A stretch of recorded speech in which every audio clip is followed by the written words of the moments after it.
So welcome back everyone. So let us start with the fifth problem of the triangular lamina in projection of planes. So you can see the question. It is a triangular plane lamina of side 25 mm which is resting on HP with one of its corner touching it, such that the side opposite to the corner on which it rests is 15 mm above HP and it makes an angle of 30 degree with VP. So you have to draw the top and the front view of all the stages and also determine the inclination of the lamina. So because here angle for VP is being given, VP inclination, but whereas HP inclination is not given. Instead of that, they have given you the position which is 15 mm above HP. So at the last you have to find out the angle theta for the inclination of HP. So this is only the minor change what you have to do it in this problem. So now you have to see again it is a triangular lamina of 25 mm side, but it is resting on HP on one of its corner. When it is resting on HP, we have to always start up with the top view and then come for the front view. But this is our triangular lamina. So if it is resting on one of its corner, you have to show the corner first and the side or the edge will be opposite. So in our quadrant system, this is our horizontal plane and vertical. So you'll keep the position of the lamina in such a way that it is resting on the corner and the edge of the side will be opposite to it. So when you view from the top, you will just have a triangular lamina in this way. So when you tilt the HP below, you will get the position of the top view in this position where you will be having the corner here and the edge will be at the opposite side. Similarly, when it is resting in this position, when you view from the front, you will just see the projection of this edge and projection of this corner. So it will be a straight line. So first you will draw XY line. So you have to show the corner here. So you cannot start up with the corner. So you just draw an edge which is equal to 25 mm. Then from here you measure exactly 25 mm. From here you measure exactly 25 mm and cut an arc using the compass. So you will join these two. So here you will name it as A, B and C. So the top view is the true shape what we have achieved. So after that, as usual, the procedure, you will take the projection above. So when the observer views from here, it is the point C dash is clearly visible, it won't be hidden. So you will write this position as C dash.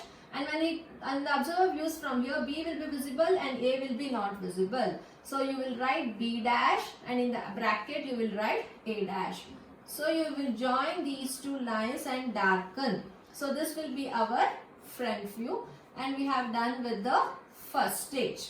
So this is similar to the problems what we were solving until now. Only the change happens here. So I have told you when it is resting on HP, we will start with the top view and then come for the front view. Next, always you will take the inclination of HP first and then the inclination of VP. So here in the question, instead of giving the inclination angle to HP, they have given just the position of the line. So it is told the side opposite to the corner on which it rests.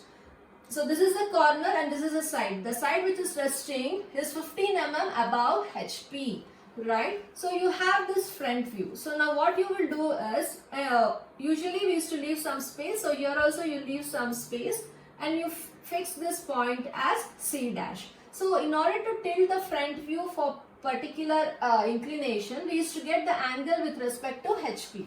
Here it is not given, just the location. So you just measure 15 mm above XY line anywhere, just show 15 mm. So from there you draw a locus because it is given, it is the side which was resting is 15 mm above HP instead of angle. So you have the locus for 15 mm line. Then you measure this distance and try to cut an arc. So it will meet somewhere on the locus of 15 mm. So this point will be our B dash and A dash. As usual, you will join this.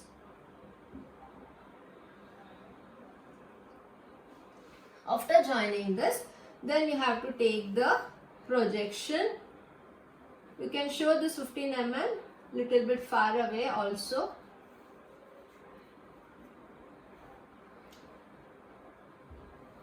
and take the projection down of the front view. After taking the projection down, you have to extend the projection of the top view as well from all the corners, from A, B as well as C. So now again you have to read the locus. So this is the locus of C and locus of C dash is here. It is meeting at a common point, so you name this as C. And again you have the locus of A and A dash is here, so you will name this as A. Locus of B and B dash is also meeting here on the same line, so this will be B. After this,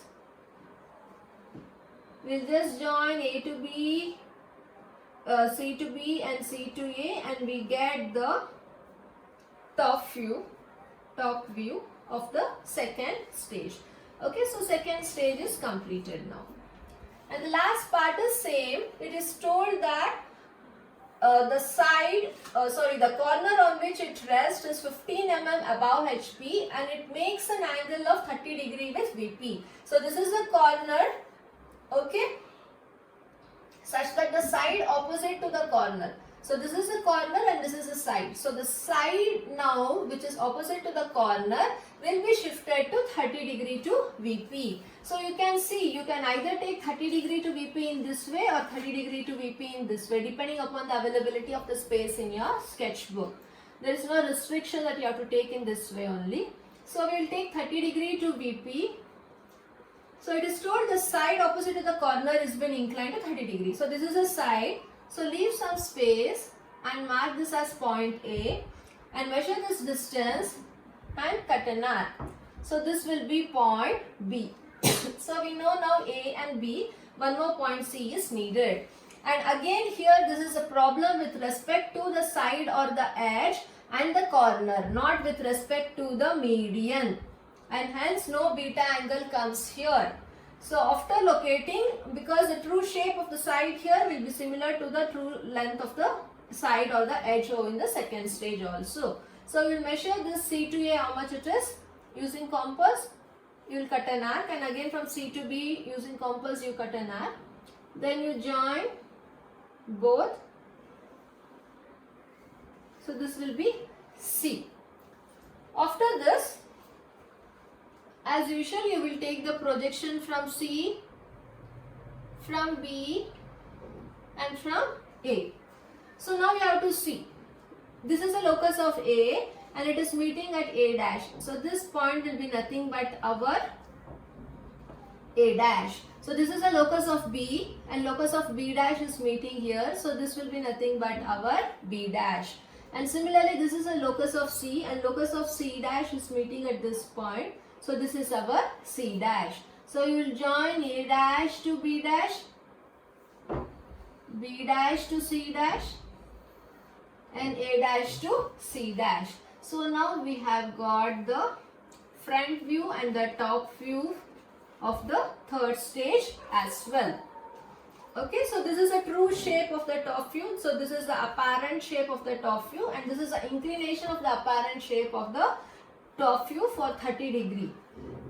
Similarly, you will get the apparent shape of the front view only in the last stage, because here also it has been inclined only a line is visible over here. And at the last, it has been asked to determine the inclination of the laminar to the reference plane.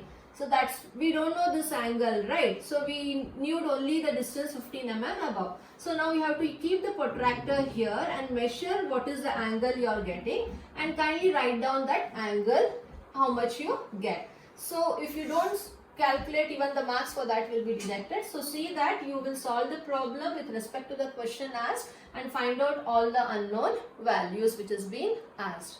Okay, thank you.